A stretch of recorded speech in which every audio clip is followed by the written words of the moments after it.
Bienvenue dans cette série biblique sur la passion. Aujourd'hui, dans notre thème de 7 paroles qui ont changé des vies, nous allons partager ensemble la deuxième parole, selon qu'elle se trouve dans l'Évangile selon Luc, chapitre 23, verset 43. Il est écrit, Jésus lui répondit, « Je te l'ai dit en vérité, aujourd'hui tu seras avec moi dans le paradis. » La mort de Jésus ne devrait pas être considérée comme un événement de deuil, parce qu'elle est porteuse d'une promesse, la promesse de la vie. La mort de Jésus est l'accomplissement de la promesse et du plan de Dieu depuis la création du monde. Dieu créa l'homme et la femme pour qu'ils vivent éternellement dans la gloire avec lui. Mais le péché est venu détourner les humains de ce plan divin.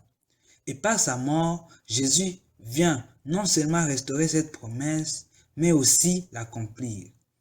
Il devient alors un pont entre Dieu et les hommes et le chemin au travers lequel nous pouvons obtenir la vie éternelle.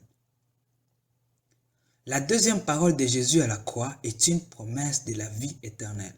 Il dit au voleur à côté de lui, « Aujourd'hui, tu seras avec moi dans le paradis. » Nous voyons que seul Jésus a le pouvoir de nous faire entrer au paradis, c'est-à-dire Jésus est la porte de vie au travers lesquels nous entrerons dans le royaume de Dieu, et son sang est le sceau qui fait de nous des héritiers de la promesse de Dieu. Ce voleur à la croix eut aussi la grâce de voir en Jésus le salut, le sauveur de l'humanité. Il a compris la vérité et le prix que Dieu a payé pour nous donner la vie. Dieu a sacrifié son Fils unique, innocent, pour que toi et moi ayons droit à la promesse de la vie. Il y avait 2 voleurs à la croix avec Jésus.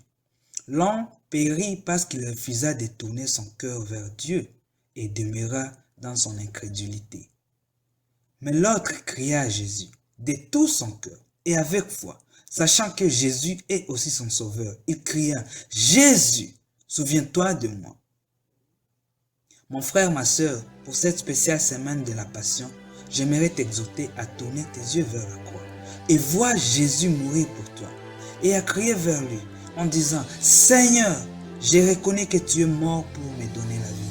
Je te confie ma vie pour que tu me sauves. » Avec foi, crie encore et dis, « Jésus, Fils de Dieu, souviens-toi de moi. » Oui, sa mort est l'alliance qui nous donne accès à son trône de grâce.